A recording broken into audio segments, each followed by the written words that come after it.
Փաշինյան Միշուստին հանդիպում Եկատերինբուրգում, Երևանն ու Մոսկվան հարաբերությունները զարգացնելու մասին են բարձրաձայնում։ Ընդդիմությունը կգնա խորհրդարան, Հայաստան եւ ուժեղ Հայաստան դաշինքները հայտարարել են մանդատները վերցնելու մասին։ Խաղաղության պայմանագրի գինը Հայաստանի սահմանադրության փոփոխության հարցն է, հիշեցում Բաքվից։ Կարծ Նախիջևան երկաթգիծ տնտեսական հնարավորություն, թե Հայաստանը ակցանի մեջ առնելու միջոց։ Լայնածավալ խուզարկություններ ԲՀԿ առաջնորդի տանը ընկերություններում գործը կհասնի արդյոք Ծառուկյանին կալանավորելուն։ Մայրաքաղաքի խցանումների պատճառը մարդատար մեքենաներն են, ինչ է առաջարկում քաղաքային իշխանությունը։ Փորձաշրջան քննության փոխարեն վարորդական իրավունքը վերականգնելու նոր կարգը գործելու է հուլիսի 6-ից։ Մինասի իրական գույները նաև անիմացիոն լուծումներով ցուցադրությունը բաց է մինչև հուլիսի 27-ը։ Եվ կյանքից հեռացել է Հայաստանի վաստակավոր արտիստ Արտաշես Ալեքսանյանը,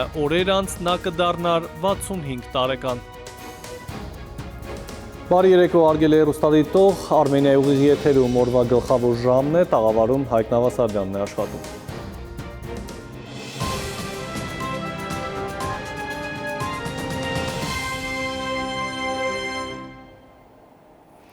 Եվ այսպես մեկօրյա աշխատանքային այցով Եկատերինբուրգ մեկնած Հայաստանի վարչապետ Նիկոլ Փաշինյանը Ռուսաստանի Դաշնության վարչապետի հետ հանդիպմանը հայտարարել է, որ Հայաստանը թե երեկ, թե այսօր պատրաստ է շարունակել Ռուսաստանի հետ հարաբերությունների հետագա զարգացումը եւ ցանկանում է մնալ ԵԱՏՄ կազմում։ Իր հերթին Միշուստին ընդգծել է, որ Մոսկվան պատրաստակամ է հետևողականորեն զարգացնել Երևանի հետ հարաբերությունները հունիսի 7-ին կայացած խորհրդարանական ընտրություններից հետո։ Սա հրապարակային, իսկ կուլիսների հետևում ըստ մասնագետների հնարավոր է քննարկվեն նաև քաղաքական այլ հարցեր։ Նայիրի Մուրադյանն է հետևել Եկատերինբուրգյան հանդիպմանը։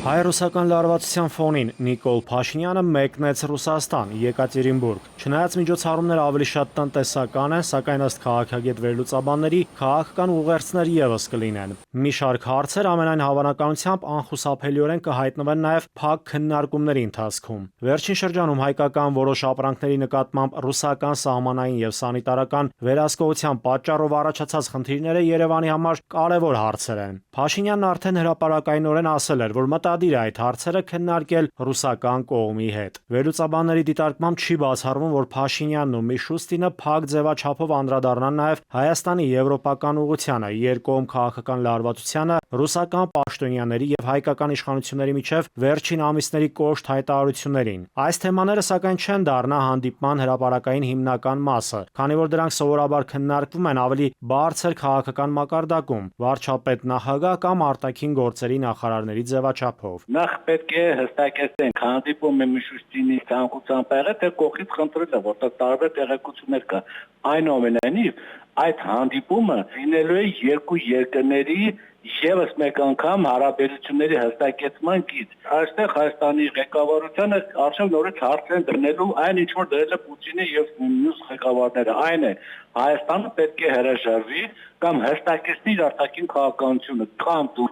ԵԱՏՄ-ի համակարգում ես, կամ դու գնում ես Եվրոմիություն։ Ընդհանուր առմամբ ըստ որոշ վերլուծաբանների Եկատերինբուրգյան այցը կարելի է դիտարկել որպես փորձ տնտեսական համագործակցությունը պահպանելու եւ աշխատանքային կապերը չխզելու, նույնիսկ այն պայմաններում, երբ քաղաքական վստահությունը Երևանի եւ Մոսկվայի միջև շարունակում է մնալ զգալիորեն նվազած։ Փաշինյանը վերջին շաբաթներին հրապարակայինորեն ասել էր, որ հարցեր ունի ռուս գործընկերներին, թե ինչու են Ռուսաստանի որոշ պաշտոնյաներ կամ կառույցներ Հայաստանի ներքին քաղաքականության վերաբերյալ հայտարարություններ անում կամ շփվում այն ուժերի հետ, որոնք Երևանը դիտարկում է որպես իշխանության դեմ գործողներ։ Փաշինյանի այդ հայտարարությունից հետո նրա հրապարակային ելույթը ռուսական խոշոր հարթակում հայտնվեց լրացուցիչ քաղաքական ուշադրության կենտրոնում։ Շատ վերլուծաբաններ կարծում են, որ սա ճգնաժամը լուծող հանդիպում չէ, եթե անգամ քննարկվեն քաղաքական հարցեր։ Դժվար թե կողմերը հայտարարեն որևէ նոր ռազմավարական պայմանավորվածության մասին։ Հիմնական նպատակն ըստ նրանց հաղորդակցության խզումը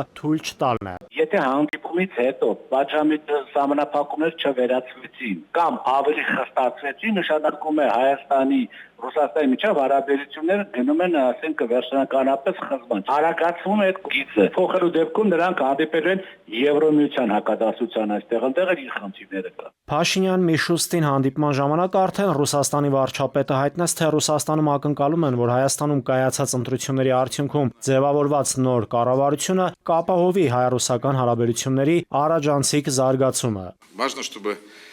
Կարևոր է, որ Հայաստանի կառավարությունը շարունակի հարմար միջավայր ստեղծել ռուս ներդրողների գործունեության համար եւ ապահովի նրանց իրավունքների օրինական շահերի պահպանումը։ Փաշինյանն էլ թե Հայաստանը շահագրգռված է Ռուսաստանի հետ հարաբերությունների հետագա զարգացմամբ։ Փաշինյանի ձևակերպմամբ, սակայն վերջին շրջանում որոշ խնդրահարույց հարցեր են ի հայտ եկել։ Ես հույս ունեմ, որ մենք կքննարկենք եւ կլուծենք այդ հարցերը։ Ինչպես ընտրություններից առաջ, այնպես էլ ընտրություններից հետո մենք տրամադրված ենք Ռուսաստանի Դաշնության հետ մեր հարաբերությունների հետագա զարգացմանը։ Եվ իհարկե մենք շահագրգռված ենք ԵԱՏՄ-ում մեր մասնակցությամբ եւ շահագրգռված ենք, որ այն մեխանիզմները, որոնք նախատեսված են ԵԱՏՄ-ի մասին պայմանագրով, աշխատեն պլանային ռեժիմով։ Ես կարծում եմ, որ դա բխում է ԵԱՏՄ հետագա զարգացման շահերից։ Հուսով եմ, որ այսօրվա բանակցությունների արդյունքում մեզ կհաջողվի կոնկրետ հարցեր լուծել։ Հայ-ռուսական հարաբերություններում ըստ փորձագետների նպատակներից մեկը չթողնել, որ այդ հարաբերությունները մտնեն բաց ճգնաժամի փուլ։ Ըստ վերլուծաբանների, սակայն դժվար թե հնարավոր լինի հասնել հարաբերությունների էական ջերմացման։ Եթե այս հանդիպումից հետո պահպանվի նույն հռետորաբանությունը եւ տնտեսական խնդիրները չլուծվեն, ապա մեծ է հավանականությունը, որ հանդիպումն ավելի շատ ծառայել է կապի պահպանմանը, քան հարաբերությունների վերականգնմանը։ Նաիրի Մուրադյան, ժամը լրատվական։ Ընդդիմությունը կգնա խորհրդարան սահմանադրական դատարանի որոշումից հետո, որով անփոփոխ մնաց կենտրոնական ընտրական հանձնաժողովի կայացրած որոշումը, Հայաստան եւ Ուժեղ Հայաստան դաշինքները հայտարարել են պատգամավորական մանդատները վերցնելու մասին։ Հայաստան դաշինքի համար մանդատը զենք է, որից հրաժարվել է անպատասխանատվությունը Ուժեղ Հայաստանի համար պայքարը շարունակելու միջոցով։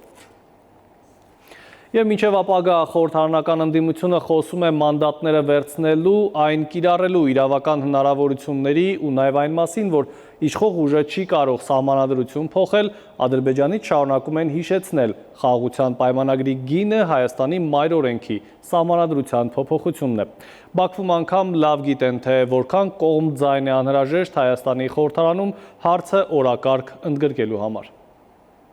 Չնայած խոստումներին Հայաստանի սահմանադրությունն արդարադատության նախարարի գլխավորությամբ բարեփոխող խորհուրդն այդպես էլ առայժմ չի հրապարակում մայր օրենքի նախագծի այն տարբերակը, որն առաջարկելու են դնել հանրաքվեի։ Փոխարենը Բաքվում չեն մոռանում Երևանի հետ նախաստորագրած խաղաղության պայմանագիրը վերջնական դարձնելու իրենց գլխավոր նախապայմանի մասին։ Այն է Հայաստանի սահմանադրությունից հանել 1991-ի անկախության հռչակագրի հղումը, որտեղ ամրագրել ենք Արցախի հետ վերամիավորվելու մեր ազգային նպատակը։ Ալիևի քաղաքական զինակիցները հունիսի 8-ի առավոտից մինչև այս պահը շարունակ քննարկում են մեր երկրում անցկացված վերջին խորհրդարանական ընտրությունների արդյունքներն ու ձեռքը պահում սահմանադրական հարցի զարկերակին մեկ ուղերձով։ Բաքուն եւ ոչ մի դեպքում չի հրաժարվելու այս պահանջից։ Սահմանադրության փոփոխության հարցը այդ ամբողջ գործընթացը մտածված կերպով էր ձգձգվում։ Վաղաժամ զիջումները Հայաստանի ընդդիմությանը կարող էին առիթներ տալ դավաճան կոչելու իշխանությանը, բայց այժմ Փաշինյանի թիմը հապաղելու պատճառ այլևս չունի, ուրեմն հարկավոր է կատարել ստանձնած պարտավորությունները։ Հասկանում ենք, որ Հայաստանի նոր սահմանադրության տեքստը հանրաքվեի դնելու համար Փաշինյանը նորընտիր խորհրդանում բավարար քվեներ չունի, սակայն դա անհաղթահարելի խնդիր չենք համարում։ Այո, չունեն 2/3, բայց ունեն փխրուն ընդդիմություն, որի հետ հնարավոր է աշխատել ճիշտ այն նույն մեթոդներով, որոնք կիրառվեցին նախընտրական շրջանում։ Հայաստանի սահմանադրությունը չփոխվի, չի լինի նաև խաղաղության պայմանագիր։ Ադրբեջանական հեռուստաեթերներում իրար հերթ չտվող ադրբեջանցի փորձագետներն են հայտարարում, մինչդեռ հայաստանյան վերլուծական շրջանակում էլ համոզված են հնարավոր սահմանադրական փոփոխությունների դեպքում նույնիսկ խաղաղության պայմանագրի տակ Բաքուն վերջնական ստորագրություն չի դնելու։ Բաքվի հնչող ուղերձները փորձագետների մակարդակով, պաշտոնատար անձանց մակարդակով ցույց է տալիս, որ Ադրբեջանը շարունակում է օգտագործել այդ գործընթացը Հայաստանի նվաստի բարդացնելու, Հայաստանի համար բարդ իրավիճակներ ստեղծելու նպատակով ես դա համարում Հայաստանի դեմ մղվող տեղեկատվական ու հոգեբանական պատերազմի կարևոր ու լուրջ գործիք, որը Ադրբեջանը կիրառում է մեր դեմ։ Նույն տրամաբանությամբ ըստ ադրբեջանագետի Բաքուն առաջ է մղում նաև այսպես կոչված արևմտյան Ադրբեջանի թեզը, որն իբրև թե ինքնիշխան Հայաստանն է, շղթայում պահում հայ ռազմագերիների հարցը։ Գործընթացի շարունակականությունն է հնարավորություն տալիս Բաքվին մաքսիմալ զիջումներ կորզել Հայաստանից եւ ինքը շարունակել է այդ գործընթացը։ Ես հույս ունեմ, որ Հայաստանում կգտնվի այնքան քաղաքական կամք եւ խելամտություն, որ երբևէ նման տեքստեր չեն դրվի հանրակրվեի առհասարակ, որովհետեւ դրանք վտանգ են պետության ու հանրության համար։ Այն, որ Հայաստանի նոր սահմանադրության տեքստում պետք է չլինի հղում անկախության հռչակագրին, Նիկոլ Փաշինյանը եւ իր առաջնորդած քաղաքացիական պայմանագիր կուսակցությունից բազմիցս են նշել, թե ինչ որոշում կընդունի նույն քաղաքական թիմից արդարադատության նախարարի գլխավորած խումբը դեռ հայտնի չէ։ Փորձեցինք մեկնաբանություն ստանալ նաեւ Սրփուհի Գալյանի գլխավորած գերատեսչությունից։ Սահմանադրության նախագիծը հրապարակելու նոր ժամկետներ առայժմ չկան, տեղեկացրին նախարարությունից։ Էդուարդ Պողոսյան, ժամը լրատվական։ Թուրքիայի տրանսպորտի նախարար Աբդուլքադիր Ուրալօղլուն կարծից Նախիջևան սահման ձգվող երկաթուղու նախագիծը գնահատել է որպես ներդրում Թուրքիա-Հայաստան-Ադրբեջան կապերի ամրապնդման գործում։ Նա հայտարարել է, որ Կարս-Իգդիր-Արալք-Դիլուջու երկաթուղու կառուցման նախագիծը կնպաստի երկաթուղային հաղորդակցության ամրապնդմանը երեք երկրների միջև։ Մինչդեռ քաղաքագետ վերլուծաբանների գնահատմամբ տարածաշրջանում իրականացվող նման խոշոր ենթակառուցվածքային նախագծերը փաստացի ծառայելու են թուրք-ադրբեջանական տանդեմի ռազմավարական շահերին։ Որոշ փորձագետների կարծիքով էլ դրանք դիտարկվում են նաև այսպես կոչված Զանգեզուրի միջանցքի տրամաբանության շրջանակում այլ անվան ներքո առաջ մղվող նախագծային փաթեթավորմամբ։ Բայց արդյոք Իրանը կթույլատրի արտաքին դերակատարների հնարավոր ներկայությունը իրենից հյուսիս գտնվող հայ-իրանական սահմանին։ Մենք այս աշխարհակաղակական մեծ թատերաբեմում օբյեկտ ենք, բացարձակապես սուբյեկտ չենք։ Մեր տարածքի հետ կապված ստորագրված պայմանագրի, այսինքն նախաստորագրված այդ փաստաթուղթը, որը որ դերևս վավերացում չի անցել, այդ տարածքի նկատմամբ խոշոր նոմինալ սուվերենություն ունենք եւ բնականաբար մեզ չեն դիտարկում այդ խոսույցի մեջ։ Այժմ այն մասին, ինչ ենք պատմելու թողարկման երկրորդ հատվածում։ Լայնածավալ խուզարկություններ ԲՀԿ առաջնորդի տանը ընկերություններում գործը կհասնի արդյոք Ծառուկյանին կալանավորելուն։ Մայրաքաղաքի խցանումների պատճառը մարդատար մեքենաներն են, ինչ է առաջարկում քաղաքային իշխանությունը։ Փորձաշրջան քննության փոխարեն վարորդական իրավունքը վերականգնելու նոր կարգը գործելու է հուլիսի 6-ից։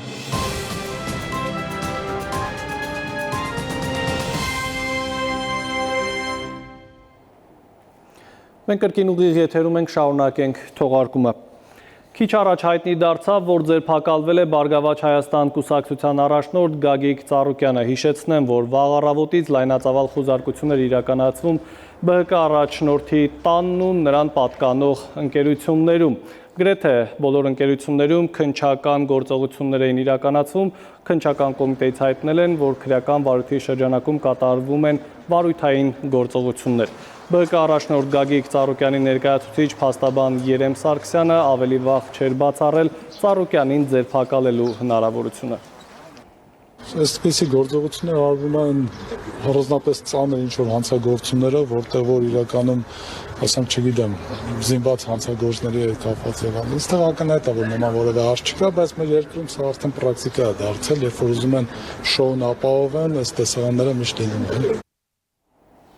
Երևանի ամենասուր ու առաջնային խնդիրը ներկա պահին մայրաքաղաքի տարբեր հատվածներում առաջացող խցանումներն են, գործակարգավարական խորհրդակցության ընթացքում հայտարարել է քաղաքապետ Տիգրան Ավինյանը։ Անդրադառնալով երթևեկության կառավարմանը, Ավինյանը նշել է, որ այստեղ խնդիրը հիմնականում կապված է մարդատար ավտոմեքենաների թվաքանակի աճի հետ։ Քաղաքապետարանը ծրագրում է արհեստական բանականությամբ աշխատող լուսացույցեր տեղադրել Երևանում, շարունակել հանրային տրանսպորտի համար երթևեկության գծերի առանձնացումը, որոնցից հիմնական 3-ը կլինեն առաջնահերթ։ Երևան քաղաքում ամենասուր խնդիրը, որն առկա է, այս պահի դրությամբ դա խցանումների խնդիրն է։ Խցանումների տարբեր պատճառներով, բայց ամենահիմնական պատճառը մարդատար ավտոմեքենաների ահագնացող քանակի աճն է քաղաքում, որ պետք է կառավարել, որի համար պետք են նոր լուծումներ։ Ժամանակին համայնքի հողում ինքնակամ կառուցած շինությունը օրինականացնելու տարբերակ կա, բայց մեծ գումարների գնով։ Օրինակ, միայն պետական տուրք պետք է վճարել 100 միլիոն դրամ։ Այս դեպքում էլ լիազոր մարմինը պետք է գնահատի, թե տվյալ կառույցի օրինականացումը արդյոք չի խաթարում հարևանների օրինական շահերը։ Թեմայի մասին առավել մանրամասն ժամի անդրադարձում։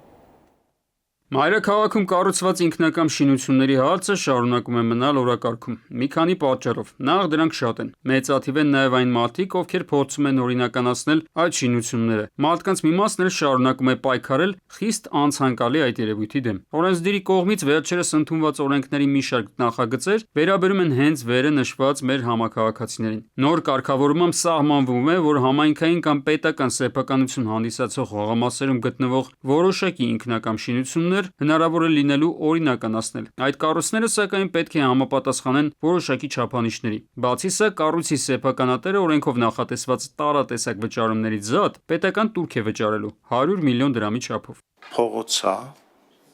որը 90-ականների սկզբից ինչ-որ մեկի կմահաճույքով, ես Երևանի մասին եմ խոսում,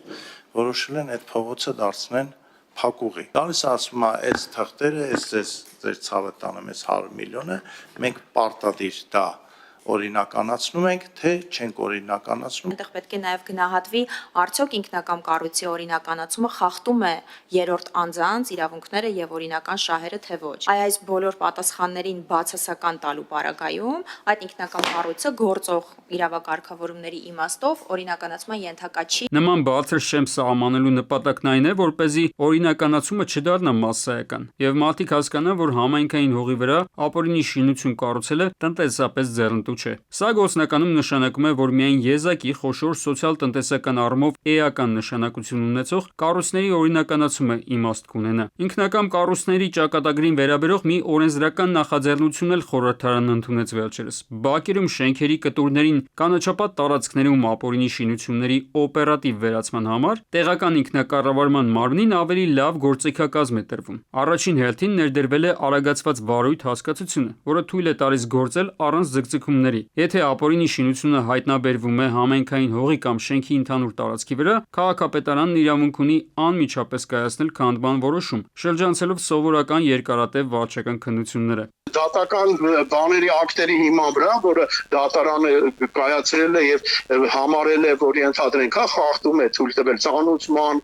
կամ լսված իրավունքի եւ այլ քաղաքապետարանի, դրանից խուսափելու համար փորձում են ավելի հեշտացնել, դյուրացնել տեղական ինքնակառավարման մարմինների համար գործընթացը, որ հնարավորինս հետագայում խուսափեն ինչ-որ այսպիսի բողոքարկումներից եւ այլն։ Կարևոր հաջորդ փոփոխությունը ծանուցման համակարգի ներդրումն է։ Եթե կառույցը համայնքային հողի կամ ընդհանուր սեփականության վրա է, քաղաքապետարանի համար ծանուցումն ապահովված է համարվում այն պահից, երբ որոշումը փակցվում է հենց այդ շինության վրա կամ հրապարակվում է պաշտոնական կայքում։ Ճիշտ է, սա հետագայում իհարկե դատական ատյաններում հավելյալ քննության առարկա կարող է դառնալ։ Ծանուցման լրացման օրը բուլդոզերով, ոստիկաներով գալիս են, սկսում են քանդել մարդու սեփականությունը հանդիսացող ավտոտնակը, որը վարչական դատարանը ոչ իրավաչափ ճանաչեց մեր հայցի հիման վրա Երևանի քաղաքապետարանի գործողությունները։ Լինում են նաև այսպիսի դեպքեր։ Ամենակարևոր փոփոխություններից մեկն էլ դատարանով կասեցման արգելափակումն է։ Նոր կարգավորումներով սահմանափակվում է դատարանների միջոցով քաղաքապետարանի քանդման որոշումները տարիներով սառեցնելու պրակտիկան, եթե ակնհայտ է, որ զավթվել է հանրային կամ համայնքային տարածք։ Արմեն Աթալյան, ժամլրատվական։ Փորձաշրջան քննության փոխարեն սա այսօրվանից գործող նոր կարգն է վարորդական իրավունքից զրկված քաղաքացիների համար։ Եթե նախկինում խմած մեքենա վարելու կամ տուգանային բալերը սպառելու հետևանքով վարորդը 1 տարով զրկվում էր մեքենայի ղեկին նստելու իրավունքից, ապա նոր փոփոխությամբ ոստիկանությունն առաջարկում է փորձաշրջան սահմանել 1 տարով, բայց 13 միավորի փոխարեն 6-ը հատկացնել նախկին կարգազանց վարորդին։ Դրական թե ռիսկային է այս նոր կարգը, ոլորտի մասնագետները միանշանակ չեն ընդունում փոփոխությունը։ Այսօրվանից ուժի մեջ են մտնում վարորդական իրավունքից վարչական կարգով զրկված անձանց վարելու իրավունքի վերականգնման նոր կարգավորումները։ Հիշյալ անձինք զրկման ժամկետի ավարտից հետո 1 տարվա ընթացքում դիմելու եւ օրենքով սահմանված 50,000 դրամ պետական տուրքը վճարելուց հետո հնարավորություն կունենան առանց որակավորման քննություններ հանձնելու վերականգնել վարելու իրավունքը։ 1 տարի ժամկետով փորձաշրջանի սահմանման դեպքում 13 միավորի փոխարեն հատկացվելու է 6 միավոր։ Այն բոլոր դեպքերում, երբ վարելու իրավունքից զրկելը կամ վարելու իրավունքի դադարումը կապ կունենա անգործունակ ճանաչվելու հիվանդությունների հետ, կապ կունենա դատարանի կողմից զրկումների հետ, կապ կունենա օտարերկրյա պետությունների իրավասու այլ մարմինների կողմից զրկելու հետ, ընթացակարգը որակավորման քննությունների միջոցով այդ վարելու իրավունքը վերականգնելու պահպանվում է։ Պաշտոնական տվյալների համաձայն վարելու իրավունքից զրկված 18,000 վարորդ իրավունքի վերականգնման հնարավորություն կունենա։ Ըստ վիճակագրության վարորդների գերակշիռ մասը վարորդական իրավունքից զրկվել է ոչ սթափ վիճակում մեքենա վարելու կամ տուգանային միավորների սպառման պատճառով։ Ներքին գործերի նախարարությունից նշում են, քննությունների չեղարկումը ամենևին էլ վերահսկողության թուլացում չի նշանակում։ Ուղղակի պետությունն է անցնում փորձաշրջանային վերահսկման մոդելի։ Նոր կարգավորումները վերաբերում են նաև նրանց, ովքեր ունեցել են մի քանի կարգի վարելու իրավունք։ Եթե զրկման ժամկետի ավարտից հետո անձը քննությամբ վերականգնել է միայն 1 կարգը, ապա օրենքը հնարավորություն է տալիս վերականգնել նաև մյուս կարգերն ու ենթակարգերը։ Այդ պարագայում նա պետք է ստանա նոր վարորդական պլաստիկ վկայական, մյուս բոլոր կատեգորիաների կարգերի նշումներով եւ պետք է համաձայնի նաև այն կարգի համար փորձաշրջանի, որի արդեն իսկ ինքը քննությունով ձեռք էր բերել, այսինքն փորձաշրջան 1 տարով եւ վերականգնի իր բոլոր կարգերն ու ենթակարգերը։ Դա արդեն անձի ցանկությամբ է։ Եթե ցանկություն կունենա համաձայնել փորձաշրջանի 6 տուգանային միավորով, ապա կարող է վերականգնել նաև մյուս կարգերն ու ենթակարգերը։ Մասնագետները, սակայն, այս փոփոխությունը այդքան էլ դրական չեն համարում։ Նրանք այն կարծիքին են, որ վարորդները շատ արագ կսպառեն այդ միավորները։ Փորձագետները բյուջե մուտքագրվող գումարների առումով վկայաբերում են եվրոպական փորձը, ըստ որի ճակերտավոր երկտարեցի վարորդների վճարած տուրքերը անհրաժեշտ է հավաքագրել որևէ ֆոնդում եւ վերադարձնել կարգապահ եւ օրինապահ վարորդներին։ Լավ քայլ անել, այսինքն խրախուսել լավ վարումը, այս փողը դնել ինչ-որ մի առանձին ֆոնդում, տարվա վերջում եկեք այս մարդկանց այս փողը բաժանենք։ Եթե ինքը վատ վարորդներից փողը վերցնում է, լավ վարորդներին վերադարձնում է։ Այսօրվանից ուժի մեջ մտած կարգավորումները հազարավոր վարորդների կրկին հնարավորություն են տալիս մեքենա վարել առանց քննությունների, սակայն այդ հնարավորությունը ուղեկցվելու է ավելի խստացված պատասխանատվությամբ, քանի որ ըստ մասնագետների 1 տարվա փորձաշրջանի ընթացքում արձանագրված խախտումները կարող են կրկին հանգեցնել վարորդական իրավունքի կորստի։ Դավիթ Թադևոսյան, Անդրանիկ Ներկարարյան, ժամը լրատվական։ Վերջին շրջանում նկատելիորեն ավելացել են կենդանիներից տուժած քաղաքացիների բուժօգնության դիմելու դեպքերը։ Փաստը հիմք ընդունելով առողջապահության նախարարությունից հիշեցնում են կենդանու կծելու կամ ճանկռելու դեպքում չի կարելի սպասել ախտանիշների ի հայտ գալուն։ Անհրաժեշտ է դեպքից անմիջապես հետո առնվազն 15 րոպե վերքը լվանալ օճառով, հոսող ջրի տակ, ապա հնարավորինս արագ դիմել բժշկական օգնության։ Կատաղության դեմ պատվաստումները կանխում են հիվանդության զարգացումը, ըստ այդմ փրկում մարդկանց կյանքը։ Նախարարությունը կոչ է անում խուսափել թափառող ու վայրի կենդանիների հետ շփումից եւ ցանկացած վնասվածքի դեպքում անհապաղ դիմել բուժհաստատություն։ Կատաղության կլինիկական ախտանշանների ի հայտ գալուց հետո գրեթե միշտ ավարտվում է մահվամբ, սակայն կենդանու կողմից վնասվելուց հետո ժամանակին իրականացված կատաղության դեմ պատվաստումները կանխում են հիվանդության զարգացումը։ Հետևաբար պատվաստումները տվյալ իրավիճակում ոչ միայն կանխարգելիչ, այլև կյանք փրկող նշանակություն ունեն։ Օրվա միջազգային լրահոսը այսօր վաղ առավոտյան Ուկրաինայի մայրաքաղաք Կիևը ենթարկվել է լայնամասշտաբ հարձակման, ռուսական անօդաչու թռչող սարքերի հարվածներից եւ մեծածավալ հրթիռակոծությունից առնվազն 11 մարդ է զոհվել, վիրավորների թիվը հասել է 6 տասնյակի։ Բազմաբնակարան շենքեր են նաեւ վնասվել։ Փրկարարական ջոկատները փորձում են բնակիչներին դուրս բերել գիշերային հրետակոծությունից ավերված շենքերից։ Որպես կանխարգելիչ միջոցառում Ուկրաինայի հարևան ՆԱՏՕ-ի անդամ Լեհաստանը կարճ ժամանակ կործանիչներ է օդ բարձրացրել։ Ուկրաինական դրոնների հարձակումները Ռուսաստանի էներգետիկ ենթակառուցվածքների վրա ակտիվացել են, ինչն էլ հանգեցրել է վառելիքային խոշոր ճգնաժամի։ 2026 թվականի սկզբից ի վեր ռուսական նավթավերամշակման գործարանները հարձակման են ենթարկվել առնվազն 194 անգամ, ինչը նախորդ տարվա նույն ժամանակահատվածի համեմատ 11 անգամ ավելի է։ Հարձակումների ինտենսիվության աճը Ռուսաստանի շրջանների կեսից ավելին ստիպել է սահմանափակումներ մտցնել վառելիքի վաճառքի վրա։ Կապոտնիայի նավթավերամշակման գործարանի վրա հարձակումից հետո բենզալցակայաններում հերթեր են նկատվում, նույնիսկ Մոսկվայում։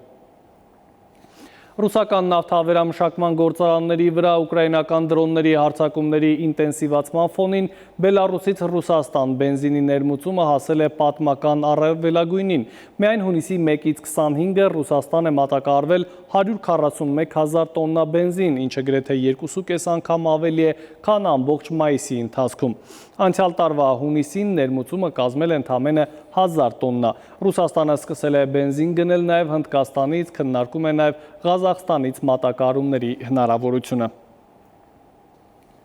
Անկարայում հաջորդ շաբաթ սպասվող ՆԱՏՕ-ի գագաթնաժողովից առաջ Թուրքիայում ձերբակալություններ են սկսվել։ Անկարայում, Ստամբուլում և երկրի մի շարք այլ քաղաքներում ոստիկանական հատուկ գործողությունների ընթացքում ձախակողմյան և սոցիալիստական կուսակցությունների արհմիությունների ներկայացուցիչներ են ձերբակալվել։ Քննադատների պնդմամբ ձեռնարկված գործողություններն ուղղված են ՆԱՏՕ-ի գագաթնաժողովից առաջ բողոքի ցույցերը կանխելուն և այլախոհությունը ճնշելուն։ Իշխանությունները հերքելով այդ պնդումները հայտարարում են, որ հակաահաբեկչական հետաքննությունների մաս են կազմում։ Միացյալ Նահանգների և Իրանի միջև բանակցությունները կվերսկսվեն հուլիսի 11-ին Պակիստանում։ Բանակցությունների շրջանակում քննարկվելու են պատժամիջոցներին, Իրանի սառեցված ակտիվներին և միջուկային խնդրին վերաբերող հարցեր։ Իրանական պատվիրակության կազմը կորոշի նախկին գերագույն հոգևոր առաջնորդ Ալի Խամենեի հուղարկավորությունից հետո։ Իրանի նախկին գերագույն հոգևոր առաջնորդ Այաթոլլահ Ալի Խամենեի դագաղը տեղափոխել են Թեհրանի փողոցներով։ Տասնյակ հազարավոր մարդիկ եկել են իսրայելա-ամերիկյան օդային հարվածների հետևանքով զոհված գերագույն առաջնորդին հրաժեշտ տալու։ Մինչև այդ, Այաթոլլահի դագաղը դրված էր Թեհրանի Մեծ Մոսալի մզկիթում։ Ալի Խամենեի հրաժեշտի առաջին օրը արարողությանը ներկա են եղել ավելի քան 100 երկրի ներկայացուցիչներ, այդ թվում վարչապետ Նիկոլ Փաշինյանը։ Ի սկզբանե արարողությունները պիտի անցկացվեին մարտի սկզբին, սակայն ռազմական գործողությունների պատճառով, ինչպես նաև անվտանգության նկատառումներից ելնելով միջոցառումները ստիպված կազմակերպվել են նրա մահից ավելի քան 4 ամիս անց։ Հուլիսի 8-ին Խամենեի մարմինը կտեղափոխվի Իրաք, որպեսզի շիա մուսուլմանները նույնպես հարգանքի տուրք մատուցեն Այաթոլլահին։ Հուլիսի 9-ին Այաթոլլահն կհուղարկավորվի իր հայրենի Մաշհադ քաղաքում։ Եվս մեկ դադար ունենք, կվերադառնանք րոպեներ անց։ Մինասի իրական գույները նաև անիմացիոն լուծումներով ցուցադրությունը բաց է մինչև հուլիսի 27-ը։ Եվ կյանքից հեռացել է Հայաստանի վաստակավոր արտիստ Արտաշես Ալեքսանյանը, օրեր անց նա կդառնար 65 տարեկան։ Օրվա առավելագույն ջերմաստիճանը 32-ն է, ավելին քիչ ուշ։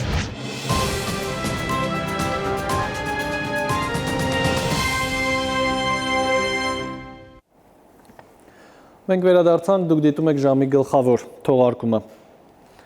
Անիմե ընկերությունը երրորդ տարին անընդմեջ կազմակերպում է յուրօրինակ անիմացիոն ցուցադրություններ, արվեստը ներկայացնելով նորարարական և ժամանակակից ձևաչափով։ Վերջին նախագիծը նվիրված է հայ կերպարվեստի ամենավառ ներկայացուցիչներից մեկին՝ Մինաս Ավետիսյանին։ Ցուցադրությունը պատմում է նկարչի կյանքի, ստեղծագործական ուղու և իր տեսակի մեջ բացառիկ գունաշխարհի մասին։ Ցուցադրության այցելուները հնարավորություն ունեն ոչ միայն դիտելու, այլև նորովի ընկալելու Մինասի արվեստը ժամանակակից անիմացիոն և լուսային լուծումների շնորհիվ։ Նրա ստեղծագործությունները կարծես կենդանանում և ներկաներին են փոխանցում կտավներում առկա հույզերն ու գաղափարները։ Նկարիչների տանը անցկացվող ցուցադրությունը շարունակվելու է մինչև հուլիսի 27-ը։ Արդեն մի փոքր ոնց որ պատվի հարց էր, որ մենք պետքա մեր մեծն արվեստագետի կտավների շուրջ ստեղծենք այն բանը, որը ոչ միայն կլինի իրեն մեծարելը, այլ նույնպես կրթական ինչ-որ բաղադրիչ կունենա մեր նոր սերնդի համար։ Եվս 2 օր մինչև հուլիսի 8-ը կահույքի և էլեկտրատեխնիկայի ոլորտում փորձառու Մարկո գրուպը առաջարկում է ժամանակակից տեխնիկա ձեռք բերել ինքնարժեքով։ Մինչև տարեվերջ ընկերությունը նախատեսում է եւս 2 խանութ սրահի բացման ժապավեն կտրել, իսկ մինչև այդ ընկերությունն ազդարարում է 3-րդ խանութի պաշտոնական բացման մասին Աճարյան փողոցում։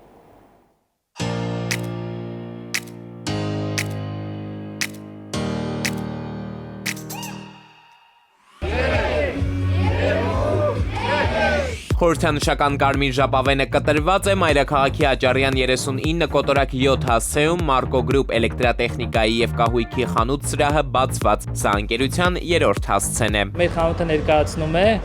հայտնի մի շարք բրենդների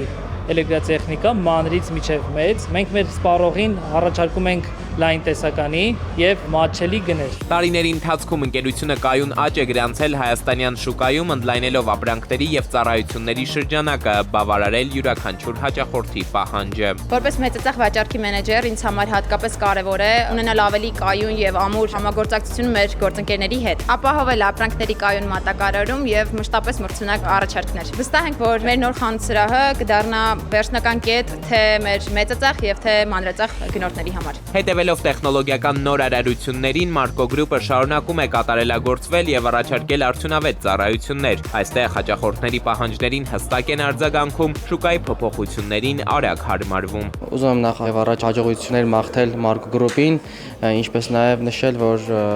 իրենց ոլորտում առաջատարներից մեկն է։ Ժողովուրդին խորհուրդ կտամ անպայման այցելել եւ տեսնել ինչպիսի հագեցած մեծ տեսականի կա։ Եվս խաղությանս տեղաչեցուկ ընկալկեցո եւ որ միա Օրդություն եւ փառք, որ եւ որ քո եւ քույ սրտո, այժմ եւ միշտ Հովանեսյան Սարուկովից։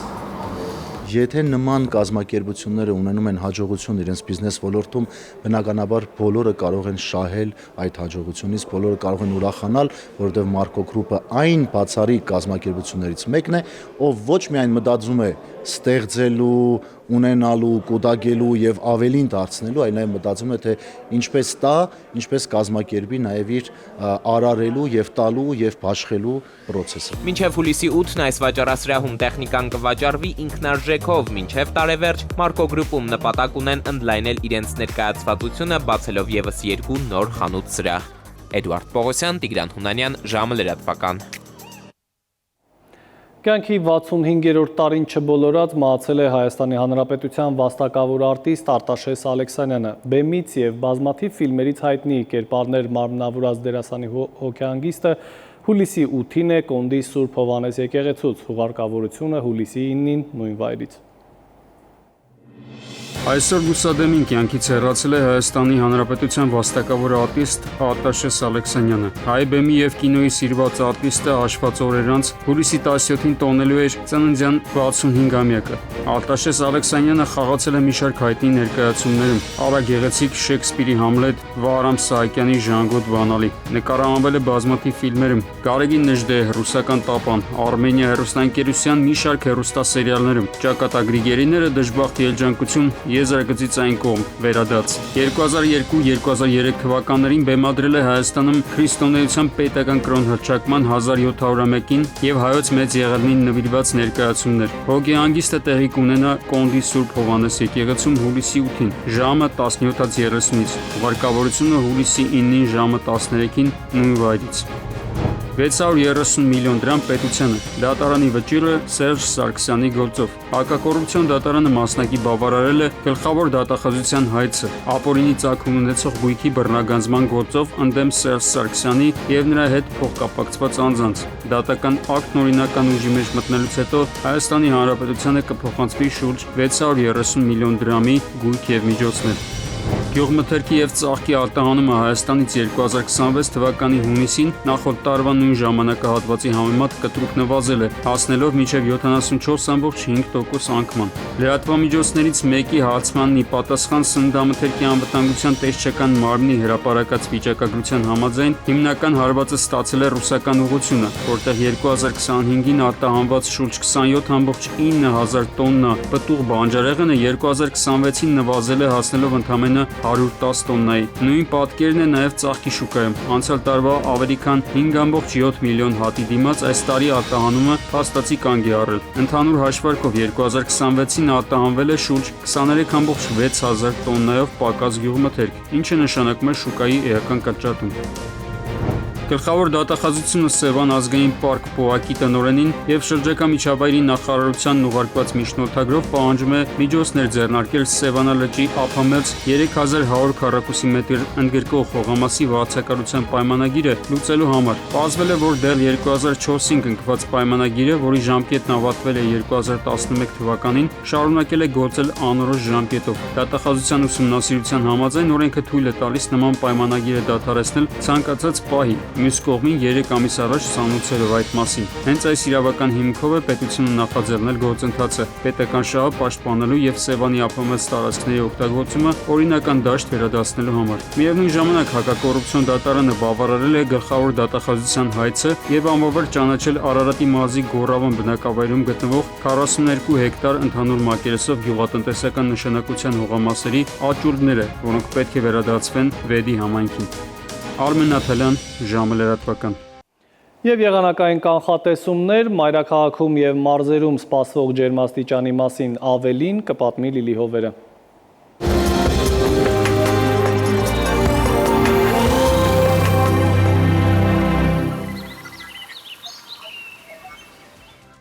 Բարերեկո եղանակի տեսության հովանավորն է իտալական ունիկալ ապրանքանիշը, իր որակյալ եւ գերխնայող գազի կաթսաներով։ Դրանք պաշտոնապես ներկայացված են էքստերիեր խանութ սրահներում, ունիկալ տարվա բոլոր եղանակներին, մետեոաշխարհ նախ Հայաստան։ Մեր երկրի մեծ մասում նոր օրը կանցնի տեղումներով, առանձին գոտիներում սպասվում է նաև կարկուտ։ Առաջիկա օրերին ջերմաստիճանը կբարձրանա մոտ 4-ից։ Վաղը ցերեկը Շիրակում, Կոտայքում, Գեղարքունիքում, Արագածոտնի եւ Վայոց ձորի լեռնային գոտիներում կդիտվի 20-ից 26 աստիճան։ Վայոց ձորի եւ Արագածոտնի նախալեռներում սպասվում է 28-ից 32, Լոռիում 20-ից 24,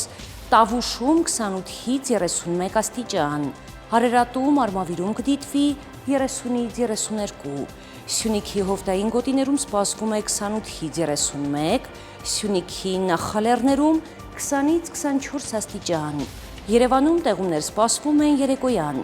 այս գիշեր 18-ից 20, ցերեկը 28-ից 30, երեկոյան 23-ից 25 աստիճան։